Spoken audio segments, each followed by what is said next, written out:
Hello friends, welcome to my channel. నేను ఇవాళ చెప్పబోయే వంట ఏంటంటే అందరికీ నచ్చేది, అందరికీ ఆరోగ్యం ఇచ్చేది బెండకాయ. పిల్లలకైనా పెద్దవాళ్ళకైనా ముసలి వాళ్ళకైనా బెండకాయ చాలా మంచిది. బెండకాయ ఎంత మంచిదంటే దాంట్లో ఉన్న జిగురు మన కీళ్ళకి బాగా పనిచేస్తుంది. అదే బెండకాయ మామూలుగా పులుసులో కానీ కర్రీ కానీ వండితే తినరు పిల్లలు చాలామంది. ఇలా నేను చేసిన విధంగా చేస్తే పిల్లలు చాలా ఇష్టంగా తింటారు. నేను వండేది గుత్తి బెండకాయ. గుత్తి బెండకాయకి కావాల్సిన పదార్థాలు: జీలకర్ర, ధనియాలు, శనగపిండి, ఉప్పు, కారం, కొద్దిగా ఆయిల్, అన్నీ పొడి చేసి మొత్తంగా కలపాలి. మసాలా బెండకాయని అంటుకోవడానికి లైట్గా ఆయిల్ కలుపుకోవాలి. దాన్ని కలిపిన బెండకాయ ముక్కలన్నీ మధ్యలోకి చీల్చి, బెండకాయని చీల్చి చాకుతో దాంట్లో ఈ మసాలాలు కూరాలి.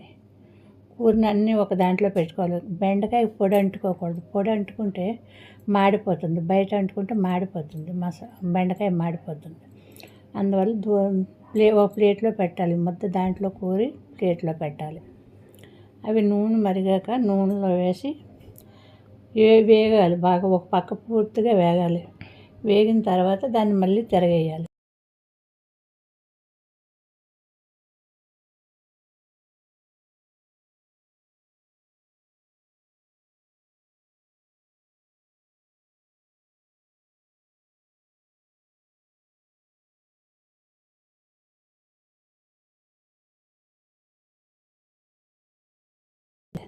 తిరగేసిన తర్వాత కొద్దిగా నీళ్ళు ఇలా చిలకరించాలి.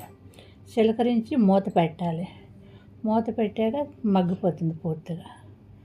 అది మగ్గిన తర్వాత మూత తీసి కలపాలి. సర్వింగ్ ప్లేట్లో సర్వ్ చేయాలి. అంతే, గుత్తి బెండకాయ ఫ్రై రెడీ. మీకు నచ్చితే లైక్ చేయండి, షేర్ చేయండి, సబ్స్క్రైబ్ చేయండి.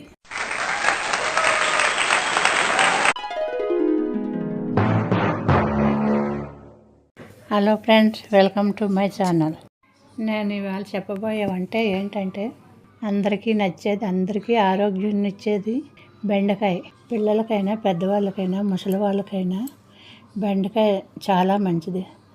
బెండకాయ ఎంత మంచిదంటే దాంట్లో ఉన్న జిగురు మన కీళ్ళకి బాగా పనిచేస్తుంది. అదే బెండకాయ మామూలుగా పులుసులో కానీ కర్రీ కానీ వండితే తినరు పిల్లలు చాలామంది. ఇలా నేను చేసిన విధంగా చేస్తే పిల్లలు చాలా ఇష్టంగా తింటారు. నేను